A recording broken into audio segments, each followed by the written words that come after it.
Bonjour et bienvenue pour notre nouveau baromètre de l'immobilier francilien avec meilleursagents.com. Sébastien Delafont, bonjour, vous êtes président de meilleursagents.com.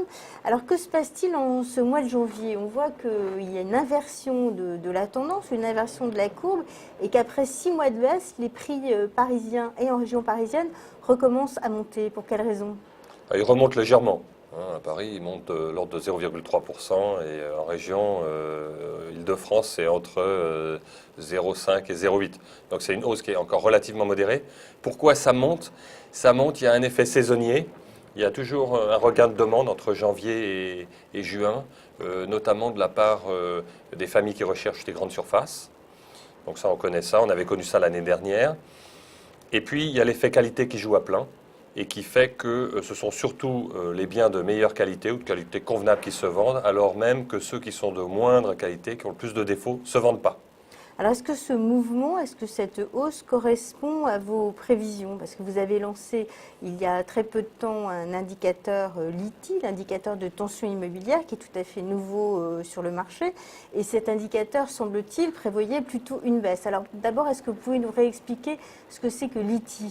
Alors l'indicateur de tension immobilière qu'on a lancé effectivement début janvier mesure le rapport de force entre les acheteurs vraiment actifs qui recherchent en ce moment un bien dans le marché et le nombre de vendeurs qui proposent leurs biens à la vente. Et cet ITI, typiquement à Paris, montrait en 2010 qu'il y avait 6 acheteurs actifs pour un vendeur actif. Aujourd'hui, au début de l'année 2014, on n'a plus que 1,1 acheteur actif pour un vendeur. Et ça, d'après nos études, quand on a moins de 2 acheteurs actifs pour un vendeur actif, on est dans une zone baissière. Les prix sont orientés à la baisse sur une période de 6 à 12 mois. Et donc nos prévisions, nos pronostics pour l'ensemble de l'année 2014, c'est que les prix devraient baisser à Paris de l'ordre de 3 à 5%. Évidemment, le mois qui suit l'annonce de cet ITI, eh bien, les prix montent. Ça ne va pas dans le sens de ce qu'on a dit, mais si on regarde la courbe ici, qu'est-ce qu'on voit? On voit une très légère remontée le dernier mois, mais en fait, on est déjà inscrit dans une, je dirais, dans une tendance baissière. D'après nous, elle va se poursuivre, cette tendance baissière, sur les 6 prochains mois. Mais on ne peut pas exclure qu'il y ait ces petits phénomènes de ton ondulé où certains mois, ça remonte un petit peu, et particulièrement les premiers mois de l'année. Donc la hausse enregistrée en janvier ne serait pas annonciatrice d'une tendance durable et les prix devraient retourner à une tendance baissière.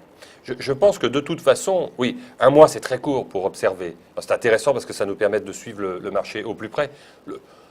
L'ITI nous donne la tendance de fond du marché, elle est baissière et elle ne va pas se retourner comme ça. Non, sauf s'il y avait une très forte baisse des taux de plus de 0,5 points. A priori, dans les 6 ou 12 mois qui viennent, on va avoir une baisse des prix à Paris. Modérée, mais elle sera là. Sébastien Delafont, merci. Et rendez-vous le mois prochain pour notre prochain baromètre de l'immobilier francilien avec meilleursagents.com.